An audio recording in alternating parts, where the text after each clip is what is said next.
वक्रतुंड महाकाय सूर्यकोटि समप्रभ निर्विघ्नं कुरु मे देव सर्वकार्येषु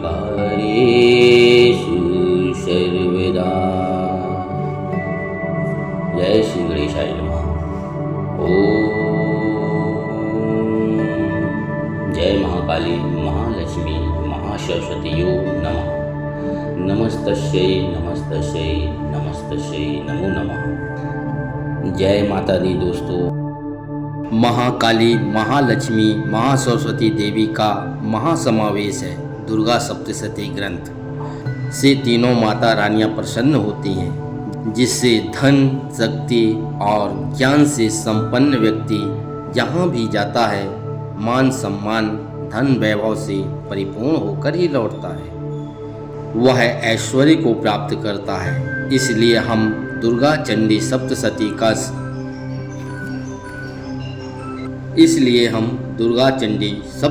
का संपूर्ण पाठ करेंगे। माता रानी के प्रिय भक्तों, आप हमारे चैनल माही ऑफिशियल मिर्च मसाला को शेयर करें, लाइक करें और कमेंट में जय माता दी जरूर लिखें। वीडियो के अंत तक बने रहें। माता रानी की कृपा आप पर होगी। सभी बाधाओं से मुक्त होकर धन धान्य सुख समृद्धि पुत्र पौत्र से सुखी रहो। तंत्र मंत्र और भूत पिशाच यक्ष गंधर्व राक्षस जैसे उपद्रवों से बचे रहोगे। तो चलिए देर न करते हुए हम माता रानी का दूसरा अध्याय आरंभ करते हैं। अगर आपने हमारे चैनल को सब्सक्राइब नहीं किया है तो कर लें।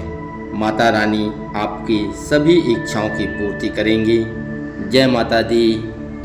हे माता रानी, इस चराचर जगत में सभी जीव जंतु प्राणियों की आप रक्षा करने वाली हो। आपको हमारा बारंबार प्रणाम है। हे महाशक्ति दुर्गा देवी, जो इस पाठ को श्रवण कर रहा है उस पर आपकी कृपा बनी रहे। दुर्गा सप्तशती में आए 13 अध्यायों का हम उल्लेख करेंगे, श्रवण करेंगे। तृतीयो अध्याय सेनापतियों सहित महिषासुर का वध। जगदम्बा के श्री अंगों की कांति उदय काल के सहस्त्रों सूर्यों के समान है। वे लाल रंग की रेशमी साड़ी पहने हुए हैं। उनके गले में मुंडमाला शोभा पा रही। दोनों स्तनों पर रक्त चंदन का लेप लगा है। वे अपने कर कमलों में जप मालिका, विद्या और अभय तथा वर नामक मुद्राएं धारण किए हुए हैं। तीनों नेत्रों से सुशोभित मुखारविंद की बड़ी शोभा हो रही है। उनके मस्तक पर चंद्रमा के साथ ही रत्नमय मुकुट बंधा हुआ है तथा वे कमल के आसन पर विराजमान हैं। ऐसी देवी को मैं भक्ति पूर्वक प्रणाम करता हूँ। ऋषि कहते हैं, दैत्यों की सेनाओं को इस प्रकार तहस नहस होते देखकर महादैत्य सेनापति त्रिशूर क्रोध में भरकर अंबिका देवी से युद्ध करने के लिए आगे बढ़ा। वह असुर रणभूमि में देवी के ऊपर इस प्रकार बाणों की वर्षा करने लगा जैसे बादल मेरुगिरी के शिखर पर पानी की धारा बरसा रहा। तब देवी ने अपने बाणों से उसके बाणों को अनायास ही काटकर उसके घोड़ों और सारथी को भी मार डाला। साथ ही उसके धनुष तथा अत्यंत ऊंची ध्वजा को भी तत्काल काटकर गिराया। धनुष कट जाने पर उसके अंगों को अपने बाणों से भीन डाला। धनुष, रथ, घोड़े और सारथी के नष्ट हो जाने पर वह असुर ढाल और तलवार लेकर देवी की ओर दौड़ पड़ा। उसने तीखी धार वाली तलवार से सिंह के मस्तक पर देवी के भी बाएं भुजाओं में बड़े वेग से प्रहार किया। राजन, देवी की बाह पर पहुंचते ही वह तलवार टूटकर गिर गई। फिर तो क्रोध से लाल आंखें करके उस राक्षस ने शूल हाथ में लिया और उसे उस महादैत्य ने भगवती भद्रकाली के ऊपर चलाया। वह शूल आकाश से गिरते हुए सूर्यमंडल की भांति अपने तेज से प्रज्वलित हो रहा था। उस शूल को अपनी ओर आते देख देवी ने भी शूल का प्रहार किया। उससे राक्षस के शूल के सैकड़ों टुकड़े हो गए। साथ ही महादैत्य त्रिशूल की भी धज्जियां उड़ गईं। वह प्राणों से हाथ धो बैठा। महिषासुर के सेनापति उस महापराक्रमी चिछुर के मारे जाने पर देवताओं को पीड़ा देने वाला चामर हाथी पर चढ़कर आया। उसने भी देवी के ऊपर शक्ति का प्रहार किया, किंतु जगदम्बा ने उसे अपने हुंकार से ही आहत एवं निष्प्रभाव करके तत्काल पृथ्वी पर गिरा दिया। शक्ति टूटकर गिरी हुई देख चमर को बड़ा क्रोध हुआ। अब उसने शूल चलाया, किंतु देवी ने उसे भी अपने बाणों द्वारा काट डाला।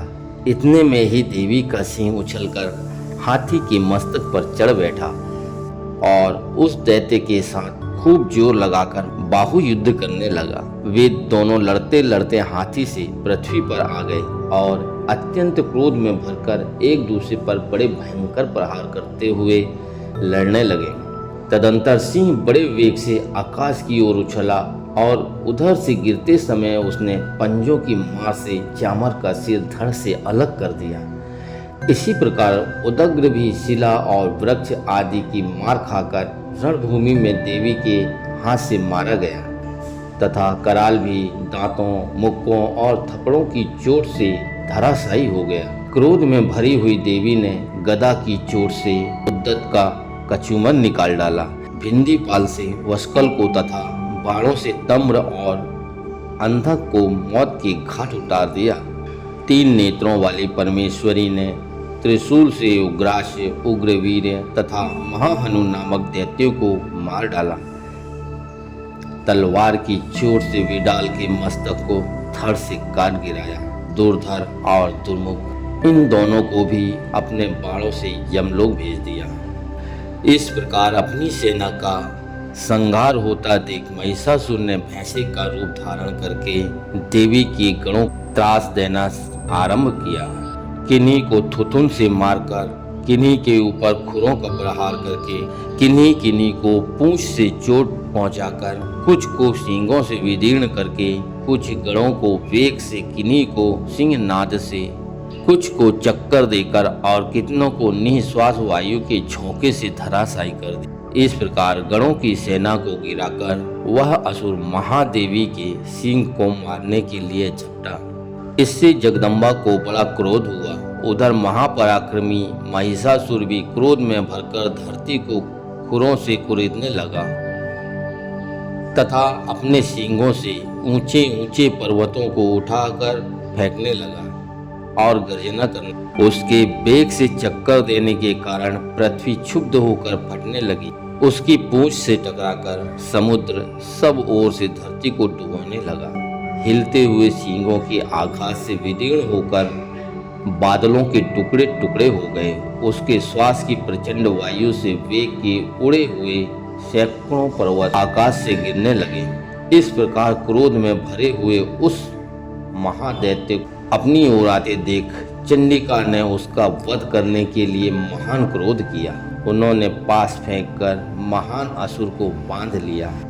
उस संग्राम में बंध जाने पर उसने भैंस का रूप त्याग दिया और तत्काल सिंह के रूप में वह प्रकट हो गया। उस अवस्था में जगदम्बा ज्यों ही उसका मस्तक काटने के लिए उद्यत हुई, त्यों ही वह खड्गधारी पुरुष के रूप में दिखाई देने लगा।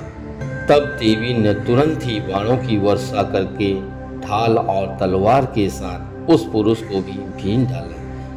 इतने में ही गजराज के रूप में परिणित हो गया तथा अपनी सूंड से देवी के विशाल सिंह को खींचने और गरजने लगा। खींचते समय देवी ने तलवार से उसकी सूंड काट डाली। तब उस महादैत्य ने पुनः भैंसे का शरीर धारण कर लिया और पहले की भांति चराचर प्राणियों सहित तीनों लोकों को व्याकुल करने लगा। तब क्रोध में भरी हुई जगन माता चंडिका बारंबार उत्तम मधु का पान करने और लाल आंखें करके हंसने लगी। उधर वह बल और पराक्रम की मत से उन्मत्त हुआ राक्षस गरजने लगा और अपने सींगों से चंडी के ऊपर पर्वतों को फेंकने लगा। उस समय देवी अपने बाणों के समूह से उसके फेंके हुए पर्वतों को चूर्ण करती हुई बोली। बोलते समय उनका मुख मधु के मद से लाल हो उठा था और वाणी लड़खड़ा रही थी। देवी ने कहा, ओ मूढ़, मैं जब तक मधु पीती हूँ तब तक तू क्षण भर के लिए खूब गरज ले। मेरे हाथों से यहीं तेरी मृत्यु हो जाने पर अब शीघ्र ही देवता भी गर्जना करेंगे। ऋषि कहते हैं, यूं कहकर देवी उछली और उस महादैत्य के ऊपर चढ़ गई। फिर अपने पैर से उसे दबाकर उन्होंने शूल से उसके कंठ में आघात किया। उनके पैरों से दबा होने पर भी महिषासुर अपने मुख से दूसरे रूप में बाहर होने लगा। अभी आधे शरीर से ही वह बाहर निकलने पाया था कि देवी ने अपने प्रभाव से उसे रोक दिया। आधा निकला होने पर भी वह महादैत्य देवी से युद्ध करने लगा। तब देवी ने बहुत ही बड़ी तलवार से उसका मस्तक काट गिराया। फिर तो हाहाकार करते हुए दैत्यों की सारी सेना भाग खड़ी हुई तथा संपूर्ण देवता अत्यंत प्रसन्न हो गए। इस प्रकार दुर्गा सप्तशती सच्चरित्र का तीसरा अध्याय संपूर्ण हुआ। सर्व बाधा निर्मुक्तौ धन्य धान्य सुता विंता मनुष्यो मत प्रसादेन भविष्यति ना संशया। सभी बाधाओं से मुक्त होकर सुख शांति समृद्धि से भरपूर रखना माँ। तेरे जितने भी भक्त हैं जो दूसरों का भला सोचते हैं, उपकार करते हैं, परोपकार करते हैं, सदा तुम्हारा चिंतन करते हैं, ऐसे लोगों पर अपनी कृपा दृष्टि बनाए रखना माँ। हे माता रानी, दुर्गा सप्तशती चरित्र का तृतीय अध्याय जो श्रवण कर रहा है उन सभी महानुभाव पर अपनी कृपा दृष्टि बनाए रखना। तो दोस्तों, कैसी लगी हमारी वीडियो? अगर आपको अच्छी लगी हो और माता रानी की कृपा आप पर बनी रहे तो हमारे चैनल माही ऑफिशियल मिर्च मसाला को लाइक करें, शेयर करें, सब्सक्राइब करें और कमेंट में जय माता दी जरूर लिखें। माता रानी की कृपा आप पे बनी रहेगी। जय माता दी।